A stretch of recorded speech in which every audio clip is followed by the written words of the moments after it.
నామానికి ఘనత కలుగునుగాక. ఆదికాండం 12వ అధ్యాయం 1వ వాక్యం మనం గమనిస్తున్నాం. యెహోవా, నువ్వు లేచి నీ దేశము నుండి, బంధువుల యొద్ద నుండి, నీ తండ్రి ఎండ నుండి బయలుదేరి నేను నీకు చూపించు దేశమునకు వెళ్ళుము. నిన్ను గొప్ప జనముగా చేసి నిన్ను ఆశీర్వదించి నీ నామమును గొప్ప చేయుదును అని అబ్రహాంతో పలికినటువంటి మాటలు ఇక్కడ మనం గమనిస్తున్నాం. అంతకు మునుపు అబ్రహాము దేవుడిని ఎరిగి ఉండలేదు, విగ్రహారాధికుడు. అయితే ఎప్పుడైతే దేవుడు అతన్ని పిలిచి అతనితో మాట్లాడాడో అతడు దేవుని మాటను విశ్వసించి ఆయన్ని వెంబడిస్తున్నట్లుగా మనం చూస్తున్నాం. ప్రియమైనటువంటి దేవుని బిడ్డలారా, మనకు కూడా రోమీలకు రాసిన పత్రిక 3వ అధ్యాయంలో 22 నుంచి 24 వరకు చూస్తే విశ్వసించుట ద్వారా మనం కూడా నీతిమంతులుగా తీర్చబడుతున్నట్టుగా మనం చూస్తున్నాం.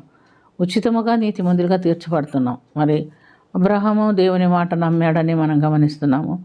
మనం దేవుని యందు విశ్వాసం ఉంచినట్లయితే అదేమని చెప్పుచున్నది దేవుని వాక్యము. రోమా 10:8 నుండి 11 వరకు చూస్తే, వాక్యము నీ యొద్దను నీ నోటను నీ హృదయంలోనూ ఉన్నవి, అది మేము ప్రకటించే విశ్వాస వాక్యమే. అదేమనగా యేసు ప్రభు అని నీ నోటితో ఒప్పుకొని దేవుడు మృతుల్లో నుండి ఆయన లేపినని నీ హృదయమందు విశ్వసించినట్ల నువ్వు రక్షింపబడదు. ఏలైనగా నీతి కలుగునట్టు మనుషుడు హృదయంలో విశ్వసించును, రక్షణ కలుగునట్టు నోటితో ఒప్పుకొను. ఏమనగా ఆయన యందు విశ్వాసం ఉంచేవాడు ఎవడనో సిగ్గుపడడని లేఖనంలో చెప్పుచున్నట్టుగా మనం చూస్తున్నాం. కాబట్టి ప్రియమైనటువంటి దేవుని బిడ్డలారా, ఆయన దేవుని మాటకు లోబడి తన సుజనను తన బంధువులను విడిచిపెట్టి దేవుడు చూపించే దేశం, ఒక కనాన్ దేశం నీకు ఇస్తానని వాగ్దానం చేసి నువ్వు ఆ ప్రదేశం అంతటా చుట్టూ తిరిగి సంచారం చేస్తావు. అయితే అందులో ఒక అడుగు భూమి కూడా నీకు ఇవ్వను, నువ్వు పరదేశిగా ఉంటావని చెప్పి ఆయన్ని పిలిచి ఆయన్ని ఆ కనాన్ దేశం అంతా తిప్పి చూపిస్తున్నట్టుగా మనం చూస్తున్నాం. మరి అబ్రహాం దేవుడిని నమ్మాడు, అది అతనికి నీతిగా ఎంచబడినని కూడా దేవుని వాక్యంలో మనం గమనిస్తాం. ఎందుకంటే ఆదికాండం 15వ అధ్యాయంలో ఆయన ఏమంటున్నాడు, అబ్రహాముని పిలిచి ఆకాశంలోని నక్షత్రములను చూపించి భూమి మీద ఇసుకరేణు అంత విస్తారంగా నీ సంతానం విస్తరించును అని చెప్పాడు. అప్పటికి అతనికి సంతానం లేదు, అయినప్పటికీ దేవుని మాట మీద విశ్వాసం ఉంచాడు. అబ్రహాం దేవుని మాట నమ్మాను, అది అతనికి నీతిగా ఎంచబడేను అని మనం చూస్తున్నాం. విశ్వాసం లేకుండా మనం ఎవరు కూడా ఏ మేలు కూడా దేవుని ఎదురు నుంచి పొందలేం. దేవునితో మనం ఏ సంధి చేసుకున్నా విశ్వాసం ద్వారానే మనం మేలు పొందుతున్నాం అనే మాట మనం మర్చిపోకూడదు. రెండవదిగా అబ్రహాంలో ఉన్నటువంటి ప్రత్యేకత ఏమిటంటే దేవుని మాటకు విధేయత చూపించాడు. మనం కూడా ఈ లోకంలో దేవుని కృప పొందాలంటే విధేయత చూపించేవారుగా ఉండాలని దేవుడు మనకి ఇక్కడ తెలియజేస్తున్నాడు. ఆయనకి సంతానాన్ని ఇస్తానన్నాడు, ఇచ్చాడు. 100 సంవత్సరం వచ్చినాక ఒక సంతానాన్ని ఇచ్చాడు. ఆ బిడ్డ కొంచెం ఎదిగిన తర్వాత దేవుడు ఆయన పిలిచి, అబ్రహాముని పిలిచి, నీకు ఒక్కగానున్న ఒక కుమారుణ్ణి తీసుకెళ్ళి మోరియా పర్వతం మీద నాకు బలి ఇవ్వమని చెప్పి అడిగాడు. అబ్రహాం ఆ కుమారుని తీసుకెళ్ళి మోరియా పర్వతం మీదకి వెళ్ళి బలి ఇవ్వటానికి కత్తి ఎత్తే వరకు కూడా దేవుడు అప్పుడు ఆయనతో మాట్లాడాడు. అబ్రహామా, కత్తి దించు, చేయి దించు, నీకు ఉన్న ఒక్కగాను ఒక కుమారుని బలి ఇవ్వటానికి వెనక తీయలేదు కాబట్టి ఇందుని బట్టి నీకు దేవుడు అంటే నేనంటే నీకు భయంగా ఉందని నేను తెలుసుకున్నాను అని చెప్పి ఒక గొర్రెపిల్లని చూపించి ఆ బిడ్డకి బదులు అక్కడ బలి జరుగుతున్నట్టుగా మనం చూస్తున్నాం.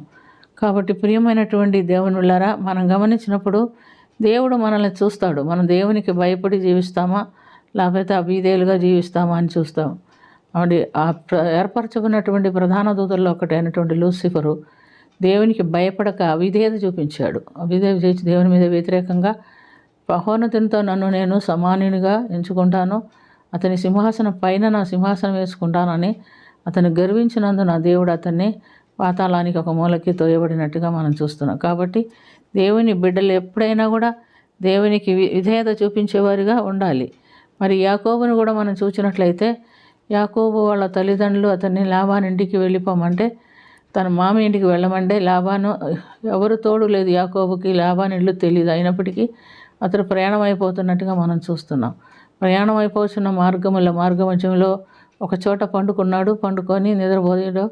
అక్కడ ఒక కలగన్నాడు. దేవుడు ఏంటండి, యెహోవా ఆకాశము నుంచి భూమి మీదకి ఒక నిచ్చెన వేసి దేవుడు అక్కడ పైన నిలబడి అబ్రహాముని పిలిచి మాట్లాడుతున్నాడు. ఆ నిచ్చెన మీద దేవదూతలు ఎక్కుట దిగుట చూచాడు. మరి తల్లిదండ్రులకు విధేయుడాయి కాబట్టి ఆ యొక్క యాకోబు కూడా ఆశీర్వదించబడుతున్నట్లుగా మనం చూస్తున్నాం. నువ్వు వెళ్ళే చోట నీకు నేను తోడుగా ఉంటాను, నీకు అన్నం వస్త్రం ఇచ్చి నేను పోషిస్తాను, నేను విస్తరింపజేస్తాను, నువ్వు తిరిగి వచ్చేటట్టు నేను సహాయం చేస్తానని మరి దేవుడు యాకోబుని దీవిస్తున్నట్టుగా మనం చూస్తున్నాం. దీనికి అంతటికీ కారణం తల్లిదండ్రులకు విధేయుడయ్యాడు. కాబట్టి ప్రియమైనటువంటి దేవునులారా, దేవుని యొద్ద నుంచి మనం ఆశీర్వాదం పొందాలంటే విశ్వాసం, విధేయత రెండు ఎంతో అవసరమని మనం గమనిస్తున్నాం.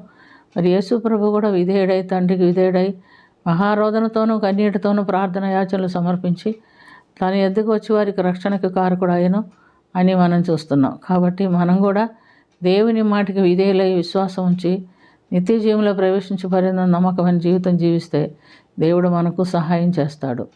అలాంటి ధన్యకరమైన జీవితం కొరకు ప్రార్థన చేసుకుందాం. ప్రేమ కలిగిన తండ్రి, కృప కలిగిన ప్రభా, యేసు రక్షక, మీకు వందనాలు నాయన. మాలో విశ్వాసమును స్థిరపరచండి. నీ మాటలకు విధేయత మాకు నేర్పించండి.